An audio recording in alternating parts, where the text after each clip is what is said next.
हर हर महादेव। आज हम अपने गुरुदेव श्री एस.के. सरीन जी से कुछ प्रश्नों के उत्तर जानेंगे। तो गुरुजी ये बताइए कि जो लोग हैं जो इतनी पाठ पूजा करते हैं उसका उनको फल नहीं मिलता, उनकी पूजा मंदिर जाने के बावजूद भी फलीभूत क्यों नहीं होती है? हाँ, नहीं, बहुत अच्छा आपका क्वेश्चन है और ये बड़ा प्रैक्टिकल है। अब ऐसा है कन्नूप्रिया जी कि लाइफ में क्या है कि जो परमात्मा है उसने हमको बनाया हुआ है कर्म करने के लिए संसार के अंदर।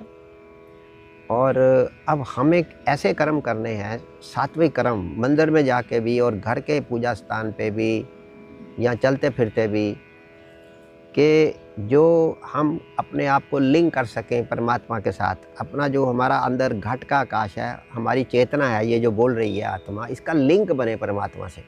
अब होता क्या है कि जब कोई भी भगत जो है वो मंदिर में जाता है तो वो ज़्यादातर वहाँ पे तामसिक पूजा करते हैं। तामसिक तो पूजा कौन कौन सी प्रकार की हाँ, पूजाएं होती वो हैं हम फिर? आपको अच्छी बात है वो बताते हैं कि तामसिक पूजा का मतलब ये है कि वो जो इंसान जा रहा है वो सोचता है कि मैं बस जो भी वहाँ फिगर है, कोई स्टैचू है, कोई शिवलिंग है, उसको देख लिया और मेरा काम बन गया।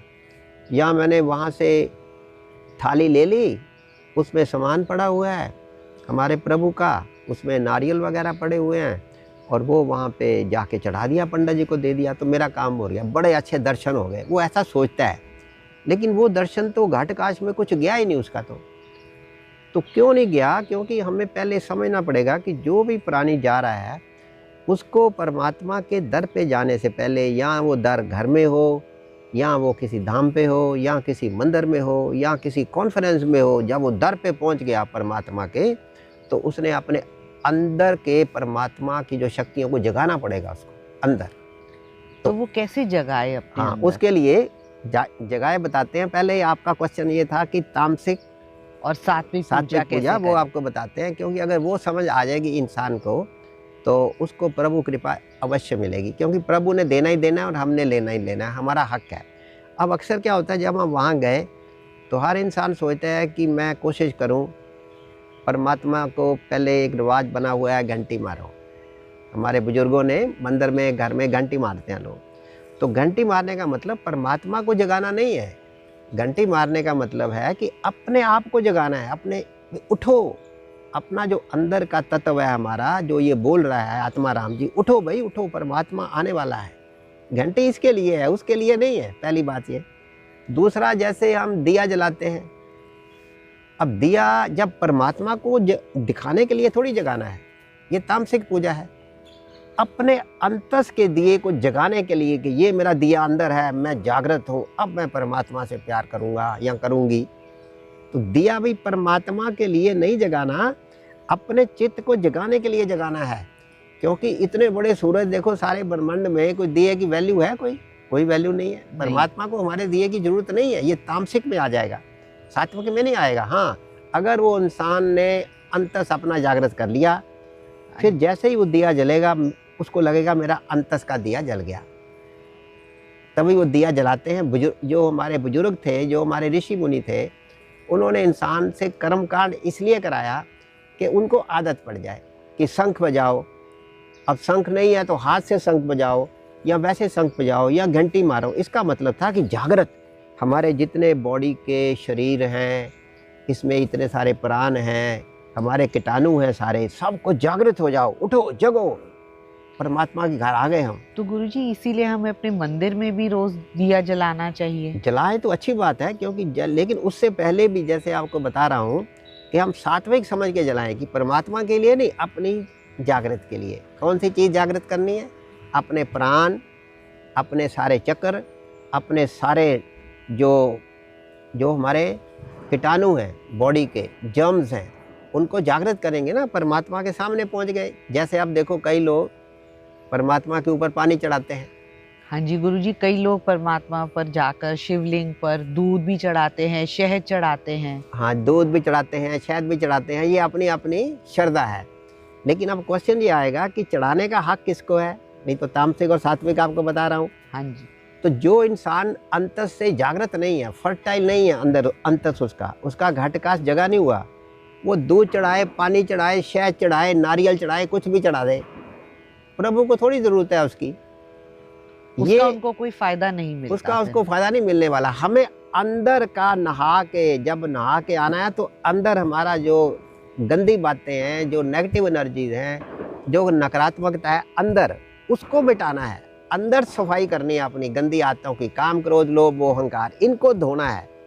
अगर इनको धोएंगे तो फिर वहाँ पे पानी डालने का फायदा है। एकदम जैसे ही डालेंगे एक ध्यान आएगा, मेरा गुस्सा खत्म, पानी डालेंगे, मेरा क्रोध खत्म आज के बाद। तभी याद है, हमेशा मैं यही बताता हूँ कि जब भी मंदिर जाओ बोलो प्रभु 1% गुस्सा कम करूँगी, आधा % क्रोध कम करूँगी, इतना ही करो। तो ये गुरुजी हम वहाँ पर नारियल चढ़ाने की जगह अपना कुछ छोड़ आए, हाँ, छोड़ आए तो ये बहुत बढ़िया बात है। जैसे हमने वहाँ जब जाना है, जैसे किसी बड़े धाम पे जाते हैं या रोज़ अपने मंदिर में पूजा करते हैं प्रैक्टिस के लिए, तो हमें वहाँ ये करना है कि परमात्मा धन्यवाद तूने अपने धाम पे बुलाया है। वैसे तो परमात्मा बुलाएगा, अपने भगत को ही बुलाता है, चांस देता है सबको। हम कहें जी परमात्मा जब बुलाएगा तब हम जाएंगे, ऐसा नहीं होता है। परमात्मा को हमारी ज़रूरत थोड़ी है, हमें ज़रूरत है। प्यास लगी है, कुएं के पास जाएंगे, दिव्य कुएं के पास जाएंगे, तब हमारा आनंदम ब्रह्म होगा। आनंद ही प्रभु हैं, उसी को हम ढूंढ रहे हैं। अब जैसे मंदिर में गए तो मंदिर में लोगों ने भोग लगा दिया प्रभु को, प्रभु जी ये भोग है। अरे प्रभु जो है वो तो सातों ब्रह्मांड का मालिक है, उसने तो दुनिया रची हुई है, उसको हमारे भोग की जरूरत नहीं है। लेकिन अगर उस भोग तो कर्म कांड है, सात्विक पूजा में आ गया। अब जो प्राणी अपनी लाइफ में जो पुअर लोग हैं, जिनको नीडी है या बीमार हैं या जानवर हैं या पंछी हैं, उनको थोड़ा थोड़ा खाना खिला रहा है अपनी कमाई से, उसको हक है वहाँ पे भोग लगाने का। जैसे ही वो भोग लगाएगा कहेगा महादेव तू मुझे गाइड कर, मैं और कितना काम करूं गरीबों के लिए, तब प्रभु खुश होता है। तो हमें प्रभु के लोगों का भी काम करना है। सारी दुनिया प्रभु की है। देखो हमारा जो पिता है, अगर हम उसके लिए कुछ करेंगे तो खुश होगा, वो हमारा हरिधन बनेगा। हरिधन जब तक नहीं है तो आदमी रॉ चला गया। जैसे एक बच्चा देखो एग्जाम में चला गया, तैयारी है ही नहीं कोई। तो गुरुजी काफी लोगों को तो मालूम ही नहीं होता है कि हरिधन होता क्या है और वो इकट्ठा कैसे करना है। नहीं, अब सबसे पहले बात तो ये आए कि आप देखो कि जो हरिधन के लिए तो सबसे पहले क्या है कि उनको अच्छे कर्म करने हैं। जैसे ही वो देखो प्रभु को अंतर सपना जगाने के लिए, हाँ जी, गरीबों का काम करेंगे, हैंडीकैप का काम करेंगे, ब्लाइंड का काम करेंगे, तो हरिधन इकट्ठा होना शुरू हो जाएगा। जैसे आप बोलो जी ये तो लेडी कहती है मुझे कि बहुत जल्दी मुझे हरिधन चाहिए, तो फिर आपने उसको कहना है कि आप ऐसा करो, और वो सेंटर जो होता है जहाँ पे जो बॉडी है हमारी, ये परमात्मा का घर है। हाँ जी, तो इसका कोई पार्ट आप जाके वहाँ पे दान कर दो आफ्टर डेथ। ऑर्गन डोनेशन कर, ऑर्गन डोनेशन सेंटर में जाओ, आंखें दान करो, किडनी दान करो। अभी नहीं करना, लोग डर जाते हैं। बॉडी दान करो, सारी बॉडी थोड़ी करनी है। जब हमारी डेथ होगी उनको फ़ोन करेंगे, वो आएंगे, उस समय जौन सा अंग अच्छा है वो ले लेंगे, 10-15 मिनट लगते हैं, तो हरिधन का फार्म मिलेगा। उसके बाद हम मंदिर में जाके कृपा मांगना चाहते हैं, तैयारी कैसे करेंगे? इसलिए रेगुलर हम कुत्तों को, गाय को, पंछियों को, दीन दुखियों को, हैंडीकैप को, सब काम करें। ये करेंगे काम तो भोग लगाने, जब प्रभु को भोग लगाया तो इस सारी चीज़ को याद करेंगे तो सात्विक हो जाएगी, नहीं तो तामसिक है। कर्म सारे ठीक हैं, कर्म ठीक कर रहा है बंदा, लेकिन वो कर रहा है कि मैं प्रभु के लिए कर रहा हूँ, उल्टा करना है, तभी उनको जो उनकी पूजा है उसका फल नहीं मिलेगा। वो कहते हैं बहुत अच्छा लगा भाई साहब, अच्छे होटल में ठहरे हुए हैं, अच्छे अच्छे लोग हैं, कोई उसने VIP सिंड्रोम है, कहीं से फ़ोन करा लिया, कोई अरे बहुत ही मज़ा आ गया भाई साहब। ये मज़ा नहीं हमें चाहिए, हमें तो परमात्मा की कृपा चाहिए। वहाँ जाके सात्विक पूजा के अंदर हमें परमात्मा तो चाहिए, बस हमें परमात्मा से परमात्मा को ही मांगना। हाँ, वेरी गुड, ये आपने अच्छी बात कही है कि हम परमात्मा से उसकी शक्ति मांगेंगे। हे महाप्रभु, तुमने हमें संसार में भेजा है, मैं पूरी कोशिश कर रहा हूँ या कर रही हूँ, यहाँ पे अच्छे कर्म करूँ, सच्चे कर्म करूँ, लेकिन तू मेरा साथ मत छोड़ना, तू मेरे को अपनी शक्ति दे ताकि मेरा ये काम हो सके, ये काम हो सके, ये काम हो सके। तो वो शक्ति लेकर फिर जो भी हमारे दुख हैं वो भी सारे आराम से कट जाएंगे। वो दुख इसलिए कट जाएंगे कि क्योंकि परमात्मा की शक्ति हमारे पास है सहने की। जी, जैसे अब बात आती है कि जैसे कई लोग आपको कहते होंगे जी मैं बड़ी पूजा पाठ करती हूँ, बहुत मंदिरों में जाती हूँ, तो मेरा कोई काम नहीं होता है। लेकिन जो इंसान बहुत पूजा पाठ करता है, आप सोचो कि वो दुखों को निमंत्रण दे रहा है। समझो, जो बहुत पूजा पाठ करेगा बंदा, क्योंकि जो उसके संचित कर्म है, प्रारब्ध कर्म, जो गंदे कर्म, वो कहते हैं हमें भी काटो, हमें भी काटो, हमें भी काटो। क्योंकि आत्मा परमात्मा को जल्दी मिलना चाहती है, तभी मिलेगी जब हमारे प्रारब्ध कर्म सारे कट जाएंगे। तो अब उस आदमी को चोट लगनी थी, वो बच गया, गाड़ी टूट गई, चलो, क्योंकि अब वो प्रारब्ध कर्म कटने शुरू हो गए। बीमार है आदमी, जो बड़ा ही भगत होगा ना, आप देखो संसार में स्वामी विवेकानंद को ले लो, नीम करोली बाबा, देवरा बाबा, महाअवतार बाबा, मदर तेरेसा, इनके जीवन में कितने दुख थे, दुख ही दुख, कोई कपड़ा नहीं, कोई पैसे नहीं, कुछ नहीं, आराम, टूटी फूटी जगह, छोटा सा आश्रम, क्योंकि इन्होंने प्रारब्ध कर्म काटने, दुख ही दुख आ गए इनको। तो ज्यादा पूजा करने से भी ज्यादा दुख जब ज्यादा आएंगे। दुख हम चाहते हैं, जब ज्यादा पूजा पाठ करेंगे, तो अब हमें फिलॉसफी कौन सी पकड़नी है? हमें ये कहना है कि हे महाप्रभु, हम इस दुनिया में रहते रहते तेरा मैक्सिमम जाप करेंगे, हर पल में हो सिमरन तेरा। प्रभु ऐसा बना दे मन मेरा कि इस मन में हो सिमरन तेरा, हर पल तेरा जाप, तेरा जाप, तेरा जाप। अब प्रभु फंसा, जब उसका हम जाप करेंगे, फिर प्रारब्ध कर्म भी आएगा, मेरे को भी काटो, मेरे को भी काटो। उसमें हो सकता है कि आप बीमार हो जाओ, हो सकता है कि आपकी एक्सीडेंट भी हो जाए, प्लेन क्रैश भी हो जाए, लेकिन आप बच जाओगे। प्रभु की शक्तियां हमें बचाएंगी। शक्तियाँ बताएंगी, मतलब क्योंकि हमने हमेशा कहा प्रभु तू हमारे अंग संग रहना। तो ये जो अंग संग रखने वाला जाप है, ये करना है। दूसरा जाप जो सारे गुरु कहेंगे ना, नाम जपो, नाम जपो, प्रभु के लिए नाम जो जपना है ना, वो प्रभु का जब नाम जपेंगे आदत पड़ेगी। गुरुदेव, मैं जानना चाहती हूँ कि जो हमारे व्यूवर्स हैं, उनको हम कहते हैं कि ब्रह्म मुहूर्त पर उठो, ताकि उनकी पूजा सात्विक होए, उनकी पूजा फलीभूत होए। तो वो एक दिन रात को ऐसा क्या करें ताकि उनसे सुबह ब्रह्म मुहूर्त पर उठा जाए? हाँ, मतलब अच्छी बात है, आपका क्वेश्चन बहुत अच्छा है, क्योंकि अगर वो ऐसा करते हैं तो फिर उनकी जो पूजा है वो उनको फल भी मिलेगा, उसका आनंद आएगा। तो इसमें कन्नुप्रिया जी ऐसा है कि जो भी प्राणी ब्रह्म मुहूर्त पे उठना चाहता है, पहले उसने संकल्प कर लिया कि मैंने उठना है, मैंने अपनी ज़िंदगी बनानी है और अपने ब्रह्म मुहूर्त को सफल करना है, मतलब दुनिया में कामयाब होना है। तो उसके लिए उसको क्या करना पड़ेगा कि एक रात पहले का आप क्या क्या कर्म करें, वो ये आपका क्वेश्चन है। हाँ जी। तो सबसे पहले तो जो इंसान है, देखो, उसको उस दिन की शाम की दिनचर्या बदलनी पड़ेगी सारी। मतलब वो दिनचर्या का मतलब कि उसको ये सोच के चलना पड़ेगा कि मुझे 6 घंटे सोना है। इसका मतलब कि अगर ब्रह्म मुहूर्त 3:30 से 5 बजे के बीच है, तो वो जो इंसान है वो 9:30 सोना पड़ेगा उसको। फिर इसका 3:30 उठेगा नहीं बंदा। तो वो 10 बजे अगर सोता है तो 10 और आगे 6 घंटे उसने सोना है, 4 बजे उठेगा वो। हाँ तो जी। वो पहले अपनी दिनचर्या सेट कर ले कि जी मैंने 10 बजे सोना है। अब 10 बजे सोना है तो इसका मतलब कि उसको 10 बजे तक खाना भी उससे पहले खाना है। तो इसका मतलब वो खाना 7:30 बजे 8 बजे तक वो खाए। 8 बजे या 9 बजे खाए, अपनी दिनचर्या में एडजस्ट कर ले कि उसको खाना सात्विक खाना है, अच्छा खाना, ठीक खाना, लेकिन 10 बजे से पहले पहले खाना है। 10 बजे से पहले का मतलब ये होता है कि 10 बजे अगर खाना खाएगा तो 9 बजे तक उसको खाना खाना है। 1 घंटा तो गैप चाहिए सोने से पहले। एक तो उसको खाना ठीक खाना है, चबा चबा के खाना है, खाने का धन्यवाद करके खाना है, जैसे पुराने ज़माने में हाथ जोड़ते थे, तो खाना उसने खा लिया ठीक तरीके से चबा चबा के। दूसरा उसको काम ये करना है कि अगर ब्रह्म मुहूर्त को सफल करना है नेक्स्ट डे, तो शाम को खाना खाने के आसपास ज़्यादा कंप्यूटर पे, लैपटॉप पे, टेलीफोन पे काम नहीं करना है। अपना स्क्रीन टाइम कम रखें। स्क्रीन टाइम कम करना है, जितना मिनिमम हो सके। वो पहले पहले क्या कर सकता है कि जी हफ्ते में मैं 4 दिन उठता हूँ, क्योंकि वो लोग आपको कहेंगे जी दीदी हम तो उठ ही नहीं सकते। तो आप बोलोगे ठीक है, आप हफ्ते में पहले 3 दिन उठो, फिर 4 दिन उठो, धीरे धीरे बढ़ाओ इसको। तो अब एक काम ये करना है। दूसरा है कि जिस दिन उसने सोच लिया कि मेरा ब्रह्म मुहूर्त कामयाब करना है मेरे को नेक्स्ट डे, तो उस दिन शाम को उसको प्यार मोहब्बत का माहौल रखना है। घर में बच्चे हैं, बूढ़े हैं, बुजुर्ग हैं, भाई बंधु हैं, रिश्तेदार हैं, सबसे लड़ाई झगड़ा नहीं करना, प्यार मोहब्बत से रहना है। बच्चों से भी बात करनी है, हस्बैंड से वाइफ ने हस्बैंड से, फिर माँ बाप से 5-5, 10-10 मिनट बात करनी है। ताकि प्यार वाला माहौल बने। घर में कोई लड़ाई झगड़ा ना करे। बिल्कुल नहीं करना, उस टाइम पे तो करना ही नहीं है। अच्छा, अब ये बात आई, अब आ गया, ये उसने कर लिया, उसको ये समझ आ गई। अब उसने सोने का टाइम आता है उसका, जब अब सोने के टाइम में उसको 3 कर्म बड़ा इंपॉर्टेंट करने हैं।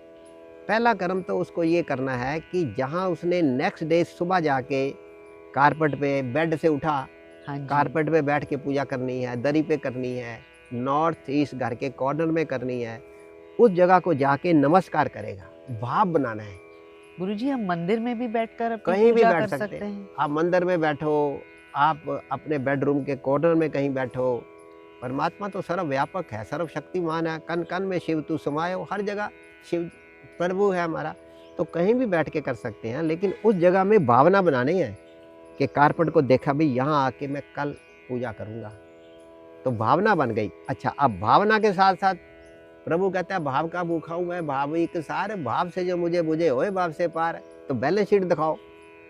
अब वो प्राणी को अगर उसने अपनी दिनचर्या 10 बजे के हिसाब से टाइमिंग फिट कर ली, तो सारे वहाँ बैठे 1 मिनट और सारा दिन सुबह से शाम तक सोचे कि मैंने दुनिया के लिए क्या किया, हस्बैंड वाइफ के लिए क्या किया, आपस में सोचे वो, बच्चों के लिए क्या किया, माँ बाप के लिए क्या किया, क्या क्या गलतियाँ करी मैं, क्या क्या मैं इम्प्रूव कर सकता था। प्रभु इससे बहुत खुश होते हैं। तो अब जब उसने बैलेंस शीट वहाँ सबमिट कर दी प्रभु को, उस टाइम पे बैलेंस शीट सबमिट कर दी, प्रभु कल से मैं गुस्सा नहीं करूँगा। हस्बैंड बोलेगा, वाइफ भी बोलेगी, अपनी अपने तरीके से जो वहाँ आया है बैठेगा सुबह आके उस गद्दे के ऊपर। एक तो ये बात हो गई। उसके बाद फिर वो अपने जब बेड में आ गया, तो बेड में ये लास्ट कर्म करना है उसको। लास्ट कर्म जो करना है वो ये करना है कि ये सोने से पहले का कर्म है। अब उधर हमने टाइमिंग सेट करा हुआ है कि 10 बजे से लेके 4 बजे 6 घंटे सोना ही सोना है। अगर हमारी नींद अच्छी नहीं है, नींद में बेटे क्या होता है कन्नू जी, कि हम परमात्मा से जुड़ते हैं, हमारा प्रभु से एकाकार होता है, हमारा प्रीतम प्यारा है प्रभु। जब हम उसको मिलते हैं, हम कहते हैं जब तेरा हमें प्यार मिला मैं दुनिया से क्या मांगू। तो बेसिकली हमें नींद के अंदर होता है सब कुछ, हमारा ये हमारा सबकॉन्शियस माइंड। हाँ, सबकॉन्शियस माइंड जो है ये नींद के अंदर है। तो परमात्मा को जुड़ के बड़ा इसको आनंद आता है। तभी जब अच्छी तरह सो के उठो ना, बड़ा आनंद आता है। अब लेकिन ये नींद है, नींद आएगी बाद में। उससे पहले जो कर्म है वो क्या है, अब अपने बेड पे आप आ गए, आप सोने लगे हैं बस। तो उस समय आपने 2 मिनट अपना जो गोत्र है महर्षि, उसको याद करना है। समझो आपका जो महर्षि गोत्र जो है कश्यप है, कोई भी है, तो आपने कहना, हे महर्षि कश्यप, आपने मेरे पे धन्यवाद करा है, मेरे को जो मानव चोला मिला है ये आपकी वजह से मिला है। आप मेरे डिवाइन बाप हो, तो आपने मेरे पे दया तो कर रखी है, लेकिन आपने मेरे पे कृपा नहीं कर रहे, क्योंकि मेरी गलती है ये। मैं आपको भूल गई थी, मैं आपको भूल गया था, तो मेरे पे प्लीज़ कृपा करो। अब मैं सोने लगा हूँ या लगी हूँ कि मेरे पे आप कृपा करो और मुझे जो देश दोगे मैं आपके लिए करूँगी। तो गुरुदेव, जब हम अपने गोत्र को याद करते हैं तो हम अपने पितरों को भी याद कर सकते हाँ, हैं। जब पहले गोत्र को हमने याद किया, उसके बाद क्या करना है कि जिसने दुनिया बनाई है वो हम कहते हैं शिव पार्वती, हाँ जी। दुर्गा माँ। तो हम कहेंगे, हे महाकाल जगत पिता, जन्मदाता और मौत के मालिक और शक्ति, आदि शक्ति, आप मेरे पितरों को, जो बुरे पितर हैं, उनका छुटकारा कराओ। उनकी वजह से मेरे घर में बहुत दिक्कतें हैं, बहुत तकलीफ़ें हैं, मैं तरक्की नहीं कर पा रही। मैंने अब प्रॉमिस कर लिया है कि मैंने अपना ब्रह्म मुहूर्त पे आपको प्यार करना है प्रभु, मैं आपको प्यार करना चाहती हूँ, लेकिन ये पितर बीच में काम रोक देते हैं, गड़बड़ करते हैं। तो मेरे पितरों को भी माफ़ करो आप। उसके लिए मैं आपसे भीख मांग रही है आत्मा। तो सोने से पहले हम अपने गोत्र को भी याद करें, अपने पितरों को भी याद गोत्र करें, के लिए भी पूजा करें, ताकि हम अगले दिन अच्छे से उठ सके, हाँ। हमें नींद ठीक आए। और इसके बाद फिर हम सोएंगे तो नींद आ गई। और नींद के लिए टाइमिंग हमने पहले सेट कर लिया था 6 घंटे। हाँ तो जी। इसका मतलब ये 7 कर्म हमें ऐसे करने हैं। 7-8 जो कर्म है ये इतने इम्पोर्टेंट हैं। अगर हम ये करते हैं तो फिर नेक्स्ट हमारा ब्रह्म मुहूर्त जो है वो सफल होगा। जब ब्रह्म मुहूर्त सफल होगा तो हम कामयाब इंसान होंगे, हम अपने जीवन में तरक्की कर सकते हैं। तो जब हमारा ब्रह्म मुहूर्त पे जो हम पूजा करेंगे वो भी फिर सात्विक पूजा मानी वो जाएगी। सात्विक मानी जाएगी ना, क्योंकि हम तैयार हैं। जैसे एक बच्चा देखो, हमने भी अपने जीवन में देखा है कि जब हम पढ़ाई करके लपालप हो गए, हमें डर नहीं लगता था एग्ज़ाम में। एग्ज़ाम फिर उसमें बच्चा पास होता ही होता है, बहुत नंबर आते हैं उसको फिर सारे प्यार भी करते हैं, फिर वो मेहनत भी बहुत करता है ना। तो ये हमें एक दिन पहले रात को अपनी मेहनत करनी है ताकि हमें इसका फल अच्छा मिले। मतलब ब्रह्म मुहूर्त के ये कर्म करके हमने नेक्स्ट डे की तैयारी कर ली आपने।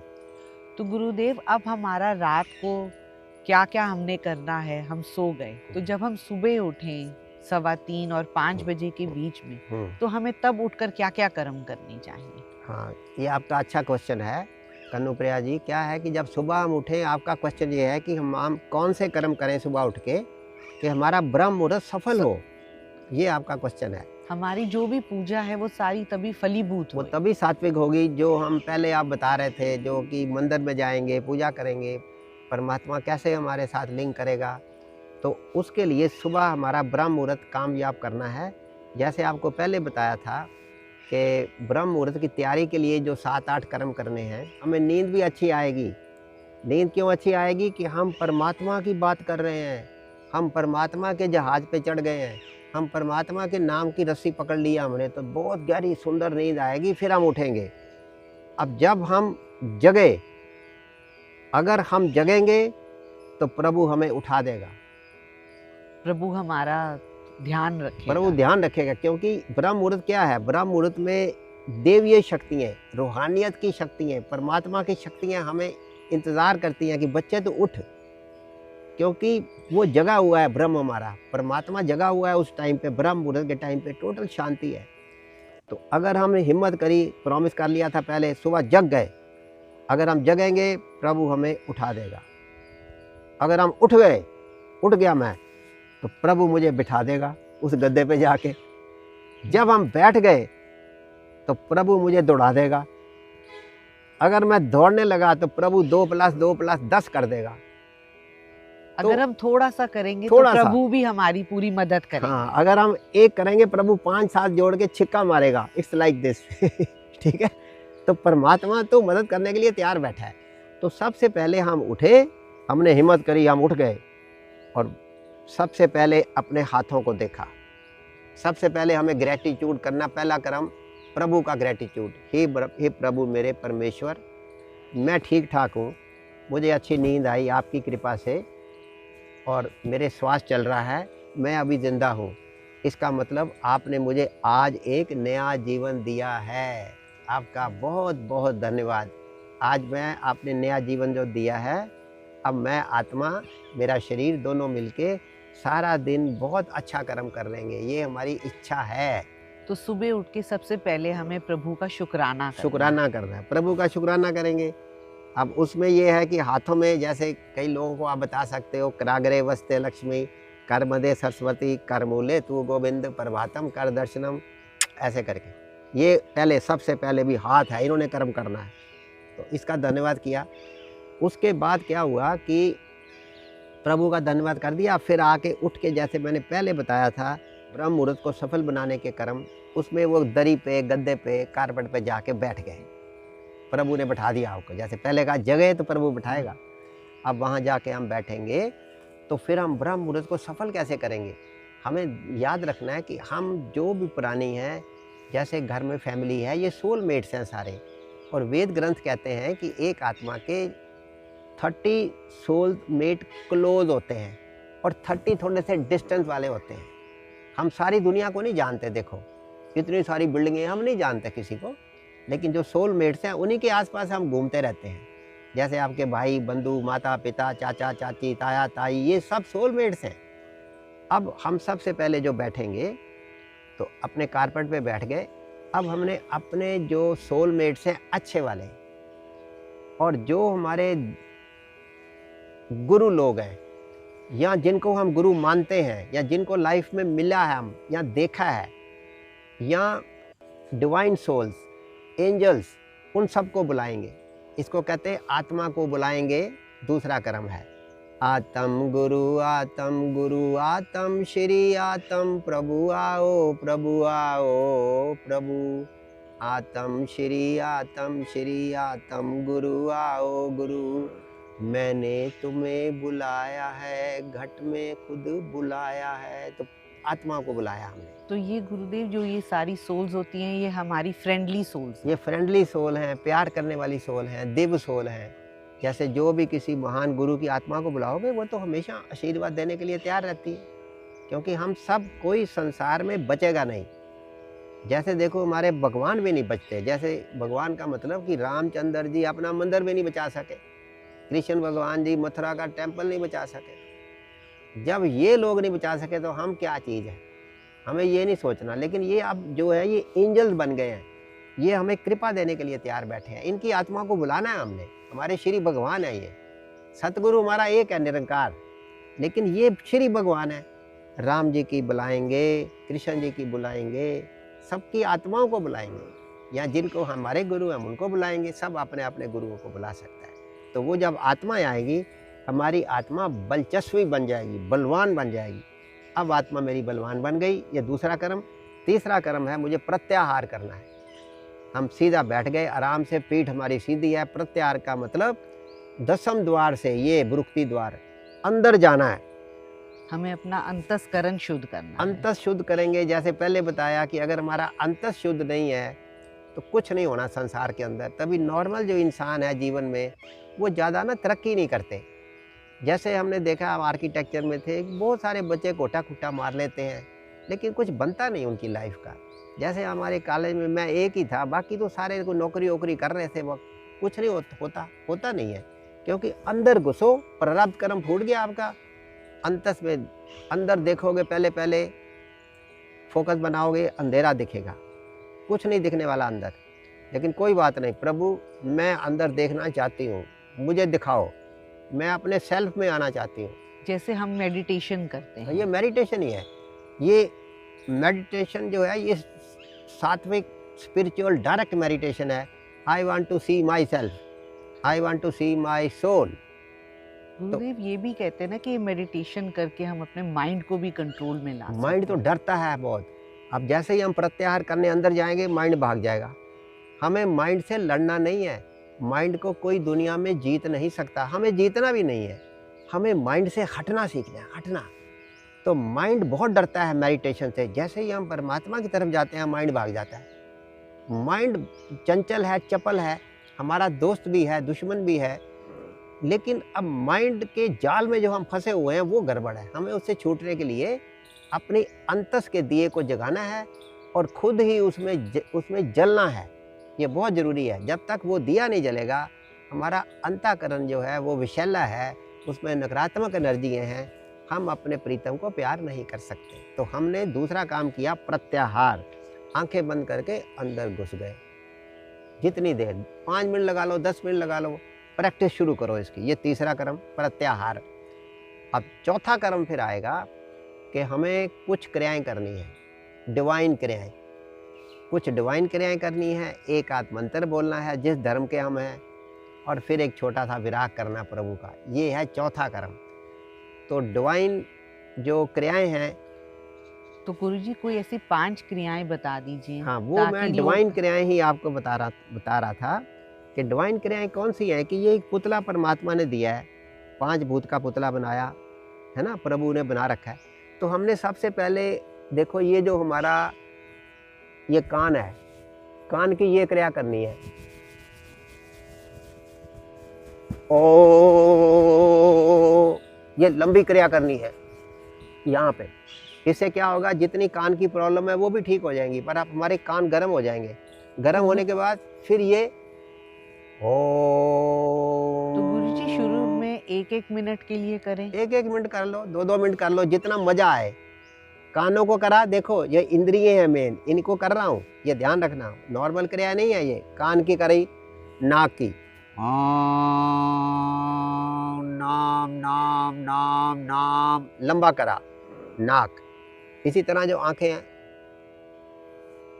आंखों को करा एक्टिवेट करा। अब मुंह को करा,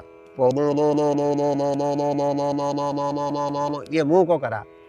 अब ये जो मेरा उदान प्राण है, इसमें हमने अपनी जो मतलब हु जो आत्मा है उसको जगाना है। अब टेढ़ा करेंगे गर्दन को, हु।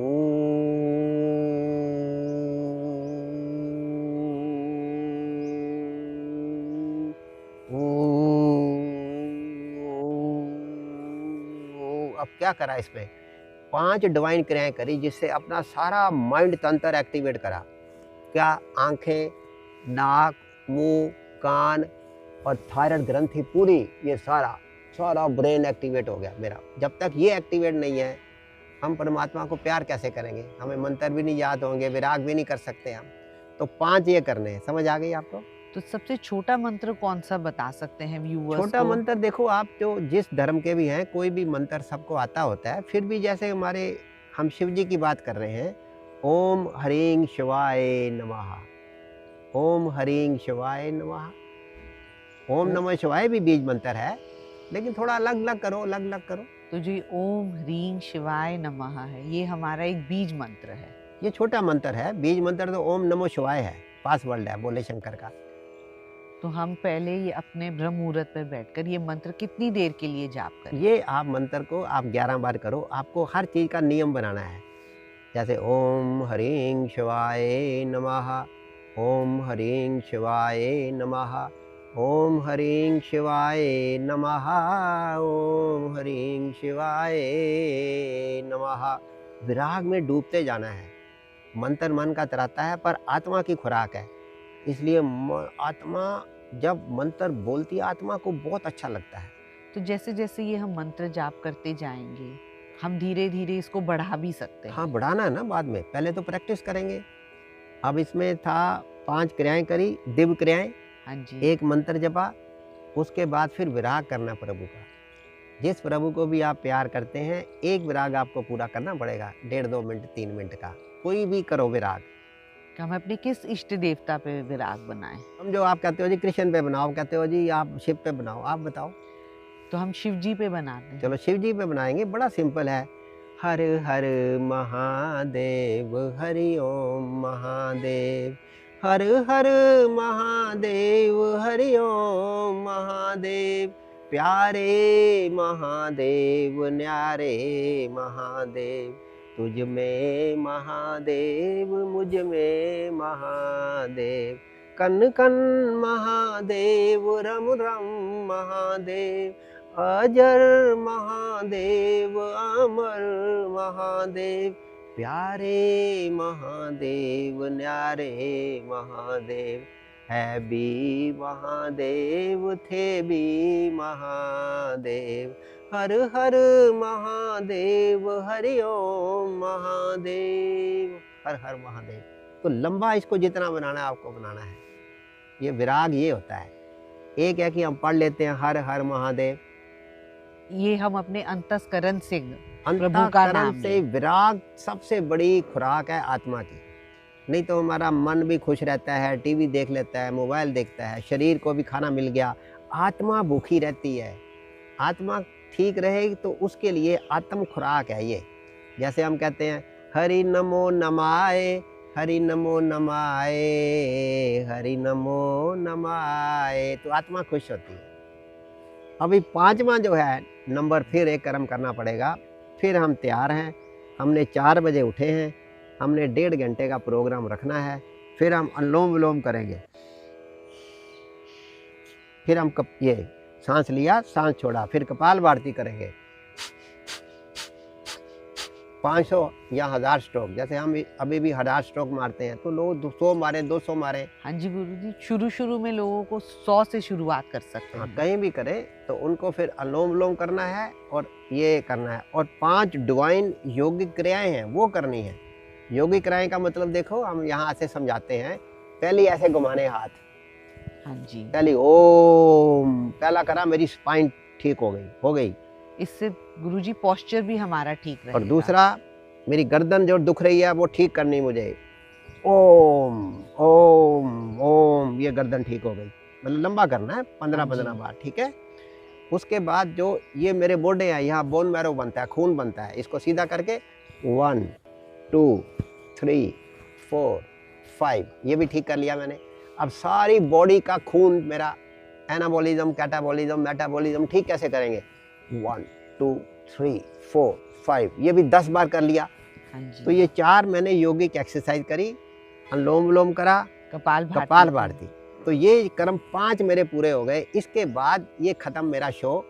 उसके बाद जो है आदमी सैर करे, कुछ भी करे, वो अलग बात है। अगर मैं ये 5 कर्म करूँगा, आपने ये बताना है अपने लोगों को, तो सारा दिन का जो ब्रह्म मुहूर्त है उनका सफल होगा। उनको सारे आनंदम ब्रह्म हो जाएगा, उनके अंदर आनंद का टीका लग जाएगा। फिर गुरुजी वो होने लगेगा जो वो चाहते हैं हाँ, होने जो वो लगे। चाहता है तब बोलो भैया, तू तब होगा, तेरी पूजा भी फलीभूत होगी, जो तू चाह रहा है वो होगा। फिर तुझे अकल भी आएगी, जो तू संसार में करने आया है वो तू कर रहा है। नहीं तो हम संसार में क्या करने आए हैं? मरने आए हैं, खाने आए हैं और जलने आए शमशान घाट में, ये करने तो नहीं आए। हम कुछ ना कुछ अच्छा करने आए हैं, वो हम फिर करेंगे। गुरुदेव, ज़्यादातर लोग ये समझते हैं कि हम खाली हाथ आते हैं और खाली हाथ जाते हैं, क्या ये सही है? नहीं कन्नुप्रिया जी, ये एक्चुअली बेसिकली गलत है। अगर हम इसको स्पिरिचुअल एंगल पे लेते हैं, तो जो एक मानव जीवन है, जब उसका संसार में जन्म होता है, तो कोई भी इंसान खाली हाथ नहीं आता है। कुछ चीज़ें सूक्ष्म होती हैं जो हमें इन आँखों को नहीं दिखती हैं, हम उनको समझ नहीं सकते। रियलिटी में क्या है कि जब हम संसार में आते हैं, तो हमारे साथ एक तो हमारा सूक्ष्म शरीर आता है, जो पिछले जन्म का होता है, वो आता है सूक्ष्म शरीर आ गया। दूसरे हमारे सारे के सारे प्रारब्ध कर्म आ गए, जो पिछली आत्मा ने, जहाँ भी इस आत्मा ने करा था काम, वो सारे प्रारब्ध कर्म आ गए। तीसरा है, इस आत्मा के शरीर जो अभी पैदा हुआ है बच्चा, ये स्मृतियाँ लेके आएगा, पुराने जन्म की स्मृतियाँ जो कटी नहीं। फिर चेतना लेके आएगा जो मिटी नहीं। तो 4 चीज़ें लेके आया एक प्राणी। क्या लेके आया? सूक्ष्म शरीर, प्रारब्ध कर्म, और उसके बाद स्मृतियाँ और चेतना। अब ये लेके आदमी जो आया है, बच्चा पैदा हो गया, अब सारा जीवन जितना भी उसको प्रभु ने दिया है, 70 साल, 80 साल, 100 साल, उसके बाद उसको इस सूक्ष्म शरीर को, इसकी भी सफाई करनी है, अपने सारे प्रारब्ध कर्म भी काटने हैं, अपनी स्मृतियों को भी ख़त्म करना है, पूजा करके, पाठ करके, अच्छे कर्म करके। फिर अपनी चेतना को भी जगाना है जिंदा जी इस शरीर में, ताकि अगला जो शरीर मिलेगा वो भी ठीक मिले। अगर शरीर मिलना है तो, अगर पूरे कर्म नहीं कटेंगे तो शरीर मिलेगा, ऐसा हमारे वेद ग्रंथ बताते हैं। तो इसका मतलब जो भी इंसान इस संसार में आया है, वो 4 चीज़ें लाया है और 4 चीज़ें ही उसको लेके जानी है। तो जब हमारी मृत्यु होगी तब हम ये चीज़ें अपने साथ लेकर भी जाते हैं? ये ऐसा है कि हमारे वेद ग्रंथ जो समझाते हैं वो विनरित अथॉरिटी है, हमें उनको मानना है। वेद ग्रंथ कहते हैं कि जब आत्मा शरीर छोड़ देती है तो शरीर को तो लोग जला देते हैं, लेकिन उन्होंने पूरा सिस्टम बना रखा है स्टडी करके, अध्यात्म की वजह से, कि चौथा करेंगे फिर 13वीं करेंगे, तो 13वें दिन आत्मा हमारी यम लोक को जाती है, यम दूतों के थ्रू या यमराज के थ्रू, जैसे भी है। तो साथ में सूक्ष्म शरीर चला जाता है आत्मा के। दूसरा शरीर तो जल गया, कौन सा शरीर? जल, वायु, अग्नि, आकाश, ये तो शमशान घाट में जल गया। सूक्ष्म शरीर जाता है, लेकिन सूक्ष्म शरीर मतलब माइंड के अंदर है ये, वो जब जाता है तो साथ में अपने कर्म ले जाता है, आधे अधूरे इच्छाएं ले जाता है, स्मृतियाँ ले जाता है, चेतना ले जाता है। तो खाली हाथ तो कोई भी नहीं आया और खाली हाथ कोई जाएगा नहीं, वो लेके जाएगा। तो जो अपने प्रारब्ध कर्म है वो हमें फिर इसी जीवन में काटने हैं। हमने कोशिश करनी है, जैसे देखो ना, एक बाप की शक्ल बेटे से मिलेगी, है ना, बेटी की शक्ल माँ से मिलेगी। क्या मतलब इसका? इसका मतलब कि लाइफ ये कॉन्टिन्यूस है, कोई एंड नहीं है हमारा। ये लाइफ जैसे हमारी एंड हो गई, ऐसा कुछ नहीं है। इस लाइफ के बाद अगर हमें दूसरा जन्म मिलेगा, अगर, क्योंकि हम इतने बुद्ध और शुद्ध नहीं शायद हैं कि हमारा जन्म ना मिले, हो सकता है हमारी प्रमोशन हो जाए, हमें प्रभु एंजल बना दे, ये हो सकता है। लेकिन हमारा जन्म जब दोबारा होगा, इस आत्मा का मोक्ष, मतलब जिसको कहते हैं मोक्ष हो जाए, जन्म नहीं होता, फिर ख़त्म हो जाएगा ना। तो उसके लिए हमें इस जन्म में प्रारब्ध कर्म जितने काट सकें वो काटें। काटने का मतलब कि हम पहले तो देखो मेडिटेशन खूब करें। अब आपका क्वेश्चन होना चाहिए कि जी सूक्ष्म शरीर को कैसे ठीक करें? रोज़ उठो, जैसे आपको बताया था ब्रह्म मुहूर्त पे, हाँ जी। आंखें बंद करो, आप बोलो मेरा सूक्ष्म शरीर है, कल्पना कर लो जो आपकी शक्ल है, शीशे में देख लो, यहाँ बैठा लो, आप यहाँ बैठी हो, छोटा बच्चा बैठा है, इसको देखो, ये मेरा सूक्ष्म शरीर है, इसको मैंने साफ करना है, इसको मैंने सच्चा और सुथरा बिल्कुल क्लीन करना है। कैसे करेंगे? आंखें बंद है, अंदर गए, लाइट ली प्रभु से, अंदर डाली, अब मैं इसको सर्विसिंग कर रहा हूँ। आत्मा करेगी इसकी सर्विस। मास्टर सोल हमारी सूक्ष्म शरीर को साफ करो रोज, इसमें जो गलतियाँ हैं, क्या गलतियाँ हैं, सुस्ती बड़ी है, ख़त्म करो, क्रोध है, ख़त्म करो, गंध है, ख़त्म करो। हमें अपने सूक्ष्म डॉल को साफ करेंगे।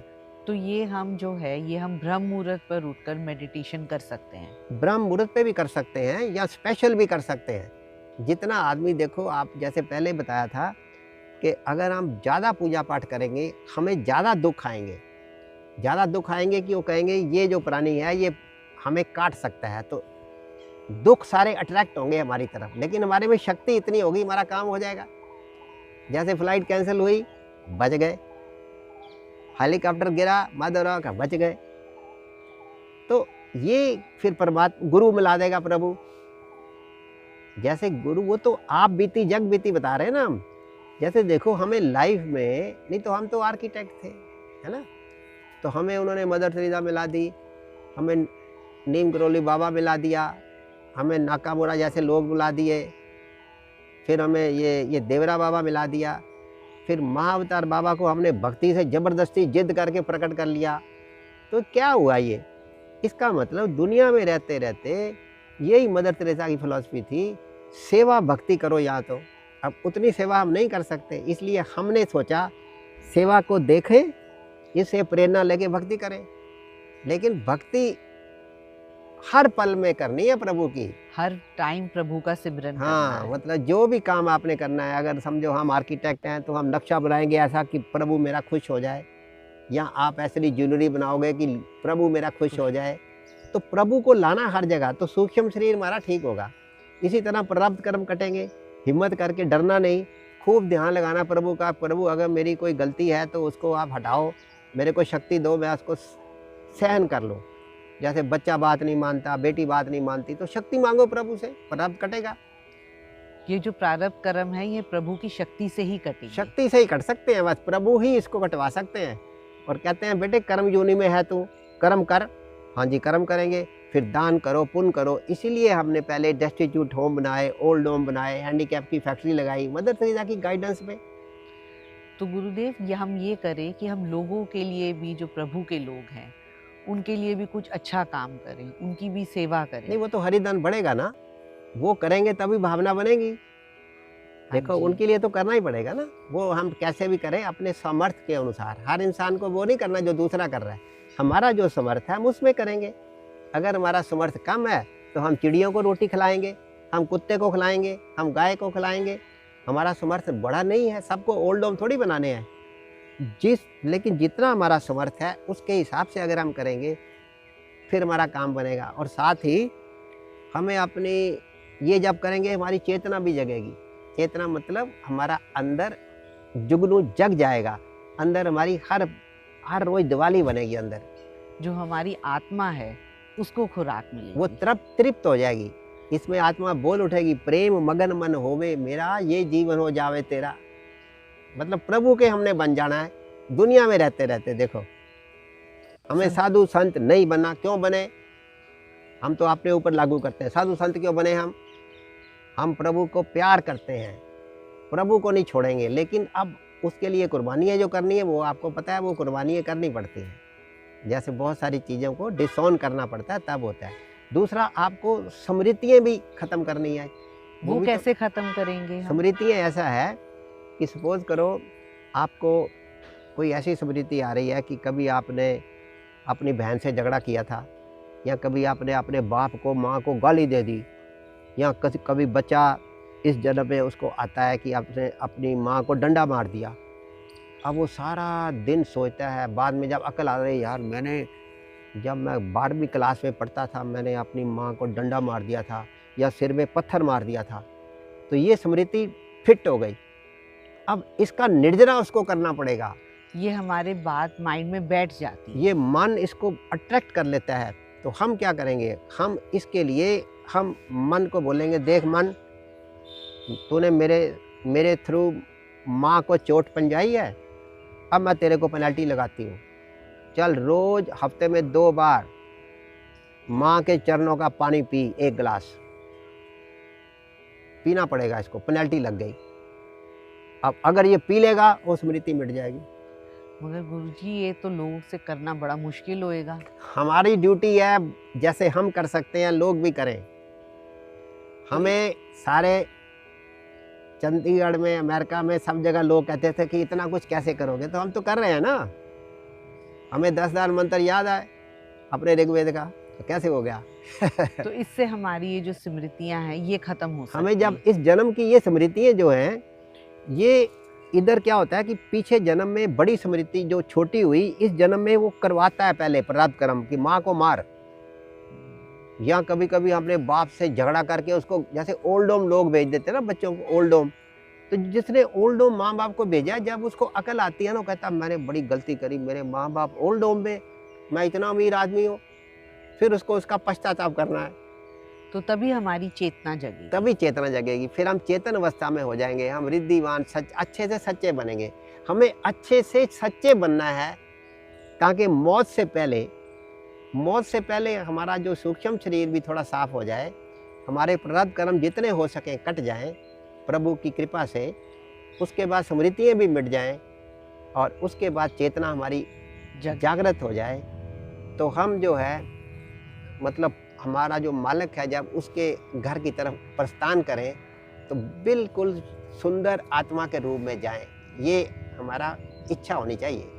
तो गुरुजी जो हमारा लास्ट टाइम है मृत्यु से पहले, वो हमारे जो प्राण लास्ट में निकलने हैं वो ठीक से निकले। अब उसमें ये है ना कि अगर हमने इस जीवन में तहैया कर लिया कि एक होता है बुद्धम शरणम गच्छामि, एक है अपोलो शरणम गच्छामि, अपोलो में मरेंगे जाके, घर में मरेंगे, कहाँ मरेंगे। लेकिन जब हम प्रभु को प्यार करेंगे कन्नू जी रोज, तो प्रभु से हमारा हक बन जाएगा कि हम कहेंगे महादेव जितना भी तूने जीवन दिया है, हम ठीक ठीक मरें, बाय बाय टाटा करके मरें सबको, बस हमारा कर्तव्य पूरा हो गया। और आपको अपने जीवन में पहले ये भी सोचना है कि ये जो आपने किया है काफ़ी अच्छा कर लिया है, बैलेंस शीट के हिसाब से आपको कॉन्शियस आपकी बता देगी कि आपने अच्छा कर लिया, इससे ज़्यादा कुछ करने का ज़रूरत नहीं है। तो फिर कोई दिक्कत नहीं है इसके अंदर, फिर आराम से हम अपना जब त्याग करें तो किसी को तकलीफ़ ना हो, सब ठीक हो। जो हमारा पीछे परिवार है वो भी सब सुख शांति बनी रहे, वो बनी रहे, बस उसका जो भी कानून, जो भी संसार के मतलब नियम हैं उनको हम फॉलो करें। क्योंकि हमें याद रखना है कि हमने खाली हाथ आए थे, खाली हाथ नहीं जाना, कुछ लाए थे और कुछ लेके जा रहे हैं। जो लाए क्या थे गंदा, उसको ठीक करिए कितना चंगा। तो ये आपको ध्यान रखना है। थैंक यू गुरुजी, आज बहुत अच्छा लगा आपसे बात करके। ऐसे ही हम अपना ये प्रश्न उत्तर का जो सिलसिला है ये जारी रखेंगे। कोई दिक्कत नहीं है, लेकिन जो भी आप क्वेश्चन लाओ, कैसे भी लगाओ, आप दिल खोल के पूछो, दिल खोल के आपको बताएंगे, कोई दिक्कत नहीं है। हर हर महादेव। हर हर महादेव। महाकाल की जय हो। हर हर हर महादेव। गुरुजी, हमारे व्यूवर्स और मैं ये जानना चाहती हूँ कि सत्संग के क्या लाभ हैं और हमें सत्संग क्यों करना चाहिए। हाँ, बहुत अच्छा क्वेश्चन है कन्नू प्रिया जी। अब क्या है कि जो सत्संग है ये कोई मनोरंजन नहीं है। जैसे आप कई जगह देखते हो बड़े बड़े पंडाल लगे हुए हैं, सत्संग हो रहा है। सत्संग कोई मनोरंजन नहीं है, आयोजन नहीं है, कोई ये कॉन्फ्रेंस नहीं है। सत्संग हम ह्यूमन बीइंग्स की एक सच्ची गाढ़ी कमाई है, एक सच्चाई है जीवन की जो आत्मा को परमात्मा से जोड़ती है। तो एक्चुअली सत्संग का ये मतलब है बेसिकली। अब सत्संग देखो क्या है कि एक इस तरह का कलम वृक्ष होता है। अगर सत्संग में बैठ के हम प्रभु की आराधना करें, प्रभु को प्यार करें, प्रभु का भजन कीर्तन करें, विराग करें और सुने उनको, तो आप ये देखो कि हमारा आत्म कल्याण होगा। सत्संग में जाने का मतलब ये है कि हमारा आत्म कल्याण हो, हमारी आत्मा की खुराक है सत्संग। हम उसको इस तरीके से भी कह सकते हैं कि ऐसा दिव्य कुआं है सत्संग, जिसमें अगर कौआ भी डुबकी लगाएगा तो हंस बन के निकलेगा। जैसे हिस्ट्री में आपने देखा होगा बहुत बड़े बड़े डाकू, बड़े बड़े चोर, जब सत्संग में गए एक घटना हुई और बड़े देवता बन गए वो। ये बहुत सारी घटनाएं हैं हमारे वेदों के अंदर, हमारी किताबों के अंदर। इसीलिए सत्संग को हमें अपनाना चाहिए, इसको जानना चाहिए, इसको ध्याना चाहिए और इसमें जाना भी चाहिए। इसीलिए और दूसरा देखो, सत्संग जब हम जाते हैं सत्संग के अंदर तो हमें हरिदान मिलता है, एक बहुत बड़ी बात है। जैसे पहले के क्वेश्चनों में आपको बताया था कि हरिदान हाँ चाहिए हमें, तभी वहाँ जाएंगे मंदिर में या घर में पूजा करेंगे तभी लाभ होगा या तभी हमारे काम होंगे। तो इसके साथ ही एक और बहुत बड़ी बात होती है कि जब हम सत्संग में बैठते हैं तो जो हमारा मन है ये सत्य के संग लगता है। हमें कोशिश करनी है सत्संग में जाएं, क्योंकि हमारा मन सत्य के संग लगे। सत्य मतलब प्रभु के संग, नहीं तो ये कुसंग में लग जाएगा। नहीं तो मन तो भटक रहा है, चंचल चपल है, इधर उधर जा रहा है। अब सत्संग में बैठे हैं तो हमने परमात्मा के नाम की रस्सी पकड़ ली, हम परमात्मा से हमारा लिंक स्टार्ट हो गया।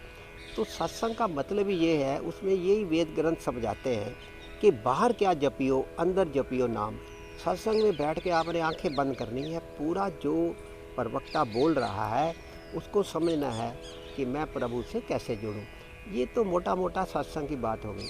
अब लाइफ में अगर देखें जीवन में, दूसरा जो आपका क्वेश्चन था कि सत्संग में जाने के लाभ क्या हैं हमारे जीवन के अंदर, तो सत्संग में कन्नू प्रिया जी सबसे बड़ा लाभ तो ये है कि जैसे देखो कोई आदमी औरत 45 से 60 के बीच में जाते हैं तो उनके जीवन में एक वैक्यूम आ जाता है, खालीपन आ जाता है। खालीपन कैसे कि हम पैदा हुए, बड़े हुए, शादी हुई, बच्चे हुए, उनको सेट कर दिया। जब सब बच्चे अपने अपने सेट हो जाते हैं तो आदमी औरत की लाइफ में खालीपन आ जाता है, जिसको कहते हैं खाली टाइम। तो खाली टाइम का बेस्ट उपयोग जो होता है वो सत्संग है। तो हम कह सकते हैं कि सत्संग हमारे जीवन के खालीपन को भरता है। ये बहुत बड़ी बात तो है। गुरुजी ऐसा भी करना चाहिए कि जो ये लोग हैं ये अपना एक ग्रुप बना लें और ये इकट्ठे कीर्तन करें, इकट्ठे विराग करा करें। हाँ, बहुत उनको फ़ायदा होगा इसका अगर वो ऐसा करेंगे सत्संग का। अगर उनको इसका मीनिंग समझ आएगा तो फिर लाइक माइंडेड लोगों को अपनी संगत बना के परमात्मा का नाम जरूर जपना चाहिए। क्यों? क्योंकि दूसरा देखो, जो सत्संग है ना, पहला काम आपको बताया खालीपन को भरेगा। हाँ जी। दूसरा जो इसका फ़ायदा है वो सबसे बड़ा है कि हम धोखे में हैं, हम सब धोखे में हैं कि मेरे बॉडी है, ये मेरा है, ये बॉडी मेरी है, ये मैं हूँ। गलत।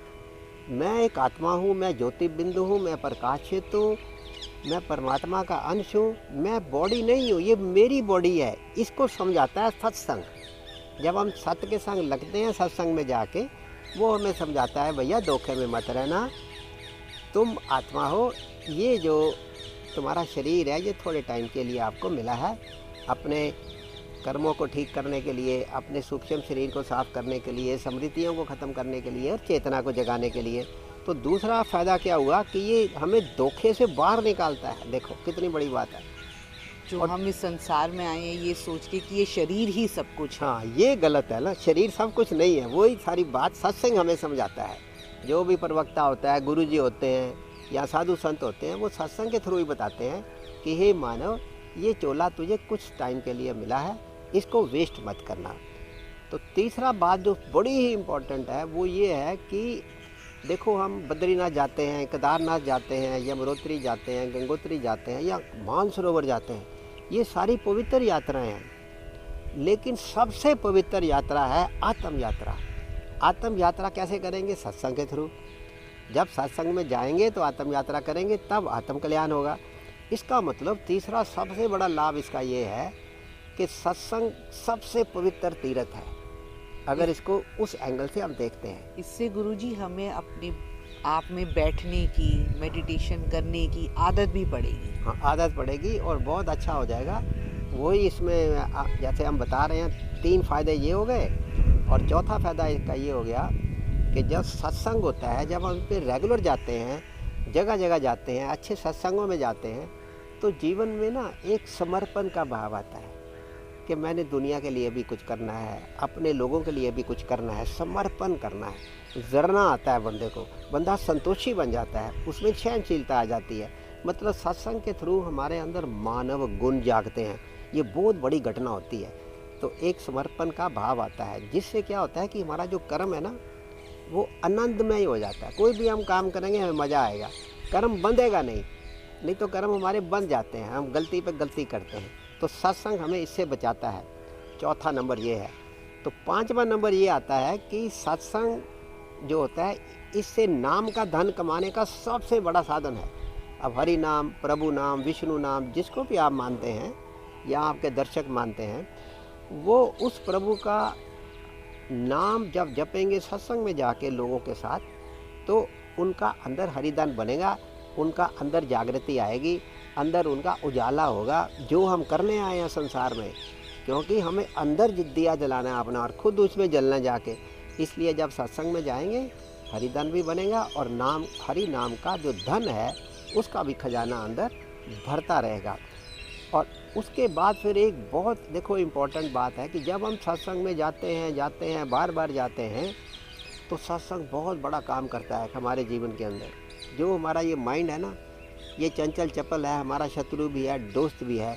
तो जब बार बार सत्संग में जाते हैं, अच्छी बातें सुनते हैं, गुरुओं की बातें सुनते हैं, वहाँ पे सब कुछ जो देखते हैं, माहौल देखते हैं, समर्पण होता है, हम दयालु बनते हैं, श्रद्धालु बनते हैं, तो ये मन को सीधे रास्ते पे डालता है।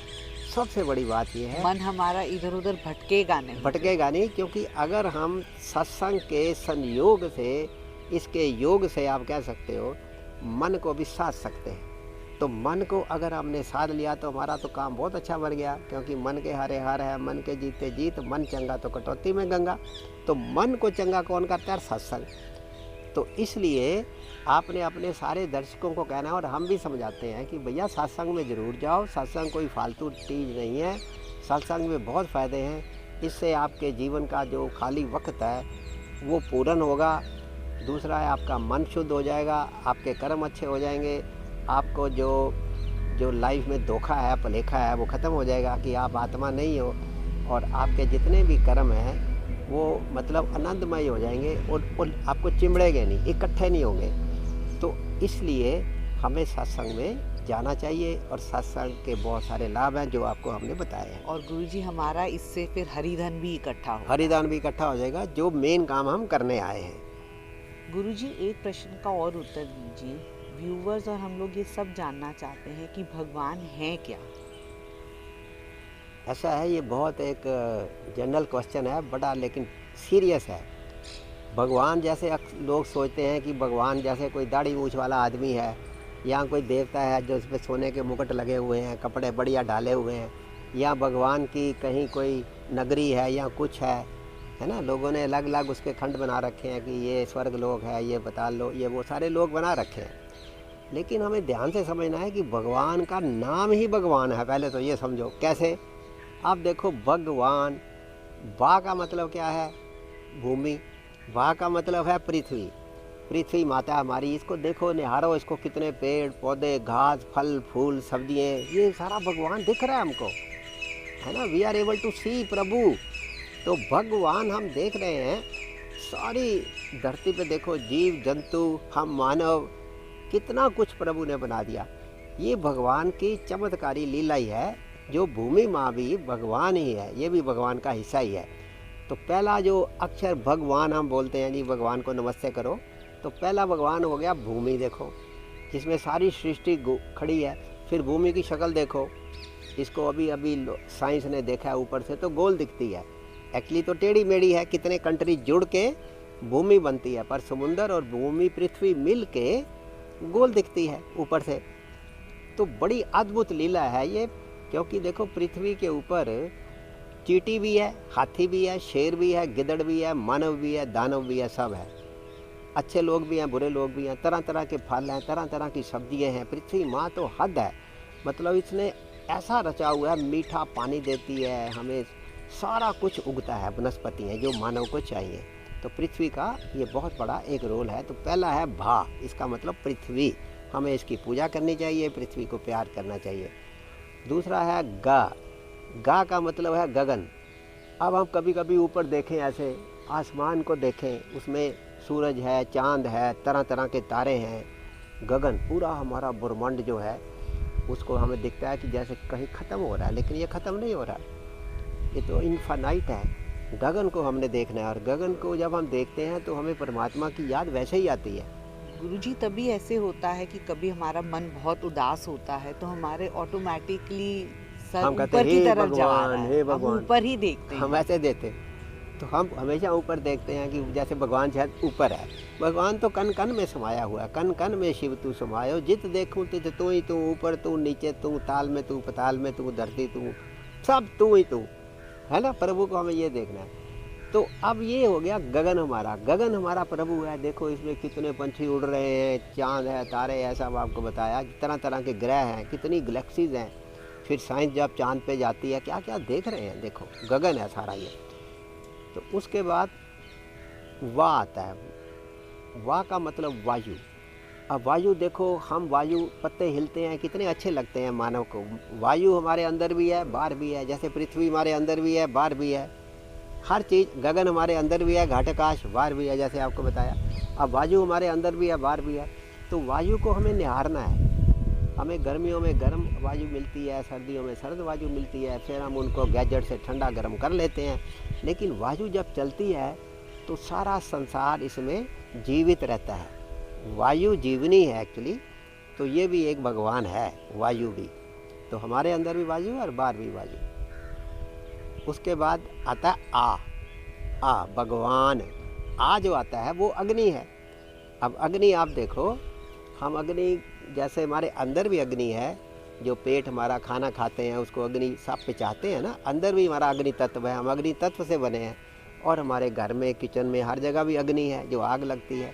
तो आग से हम हवन भी करते हैं। आग आपने देखा होगा, कभी जंगलों में लग जाए, सारे जंगल तबाह हो जाते हैं। तो आग का बहुत बड़ा रोल है। तो ये भी भगवान, उसी की लीला प्रभु की। जब आग कहीं लगती है, यहाँ आग है क्या चीज़, देखो लग जाती है एकदम, पत्थर से रगड़ो लग जाती है, दिया सलाई से लग जाती है। तो आग खुद इटसेल्फ भगवान है। तो आग भी भगवान है। उसके बाद आता है लास्ट जो वर्ड है, वो आता ना, भगवान। तो ना का मतलब नीर। अब नीर का मतलब क्या है कि हमारे अंदर भी जल है, 70-80%। ये सारी सृष्टि में नदियाँ, नाले, समुंदर, बड़ी बड़ी चीज़ें, सब नीर ही नीर है। तो इसका मतलब क्या हुआ कि जो मीठा जल, खारा जल, कड़वा जल, तरह तरह की लीला प्रभु की। तो प्रभु ने हर आइटम के अंदर लीलाएं अपनी रची हुई हैं। जैसे हमें भी उसने बनाया, 5 भूत का पुतला बनाया, इसमें फूके प्राण, और प्राण में बैठा तू महान। अंदर बैठा प्रभु, बड़ा चालाक है। तो अंदर हम भी जल, वायु, अग्नि, आकाश, अर्थ, और बाहर आपको बता दिया जल, वायु, अग्नि, आकाश, अर्थ। और यही भगवान है। कन कन में शिव तू समायो, तू ही धरती, तू ही आकाश, पिंड ब्रह्मांड में तेरा प्रकाश। तो गुरुजी, हम अपनी बॉडी में जो ये भगवान के 5 तत्व हैं, इनको हमें मतलब बिल्कुल ठीक रखना चाहिए। हमें ठीक रखना है किसी भी कीमत से। और लेकिन रोज़, जैसे हम सत्संग में आपको बोला जाते हैं, यहाँ घर में बैठ के आराम से पहले बॉडी को देखना है, बॉडी को देखना है। और सारी जो इंद्रियां हैं, इनको अपने अधीन रखना है, अपनी बुद्धि के। बुद्धि के अधीन का मतलब कि मेरे जो 5 एलिमेंट हैं, जल, वायु, अग्नि, आकाश, अर्थ, मैं इनको डिस्टर्ब नहीं करने वाला या करने वाली। उसी के लिए हमें प्राणायाम करना है, योगा करना है, मेडिटेशन करनी है, क्रियाएं करनी है, सैर करनी है, खुश रहना है, गुस्सा नहीं करना है। नहीं तो ये तत्व अनबैलेंस हो जाते हैं। हमारी बॉडी की जितनी बीमारियां हैं, वो ये 5 तत्वों के अनबैलेंस होने से बनती है। तो अगर हमारा ये बैलेंस ठीक रहेगा तो फिर भगवान खुश रहेगा, और हमारे शरीर में कोई रोग भी नहीं रोग भी नहीं आएगा। अगर हमारा अंदर का भगवान, मतलब हम छोटा भगवान खुश है, तो बड़ा भगवान हमारा खुश है। जो आप पूछ रहे हो भगवान क्या है, भगवान के हम मीठे प्यारे बच्चे हैं, ये सिद्ध हो गया। क्योंकि वो आपको बताया भगवान, हाँ जी, उसमें पृथ्वी है, गगन है, वायु है, आग है, पानी है। हमारे अंदर भी वही है। लेकिन गुरुजी, फिर लोग जाकर इतनी मूर्ति पूजा, वहाँ पर मंदिरों में, धामों में जाकर क्यों भगवान को ढूंढते हाँ, हैं? नहीं होता क्या है, देखो कि देखो सूरज सारी जगह है, लेकिन हम छाया में बैठे हैं, मज़ा आ रहा। हाँ जी, सूरज तो है इधर भी। इसी तरह भगवान हर जगह है, लेकिन हमें मंदिर में जाके आनंद आता है, हमारा चित्त लगता है इस छाया की तरह। और ये फर्क है। मंदिर एक चार्जिंग स्टेशन है। तो हमें फिर धामों पर जाते जाना रहना चाहिए ताकि लेकिन जाना चाहिए, लेकिन थोड़ी समझ आनी चाहिए कि भगवान तो कन कन में समाया। तभी हम सबको कहते हैं कि थोड़ा दूर बैठ के अपने भगवान को याद करो कि मैं मंदिर, आत्मा बोले कि मैं मंदिर में आई हूँ, तेरे धाम पे आई हूँ, आप इस धाम पे आइए, मेरे को आप अपनी शक्ति दीजिए, कृपा दीजिए। ये हमें बोला। तो हमें वहाँ पर अपने आप को चार्ज करके प्रभु से शक्ति लेकर हाँ, आनी है। बस यही भगवान है। तो भगवान को अगर हम चाहते हैं कि हम सही तरह समझें, तो फिर रोज़ सुबह उठ के हमें नित्य नियम से भगवान की आराधना करनी होगी, भगवान को पूजना होगा, क्योंकि भगवान ही हमारे डिवाइन पिता हैं, जिसने हमें संसार में भेजा हुआ है। हर हर महादेव। हर हर महादेव।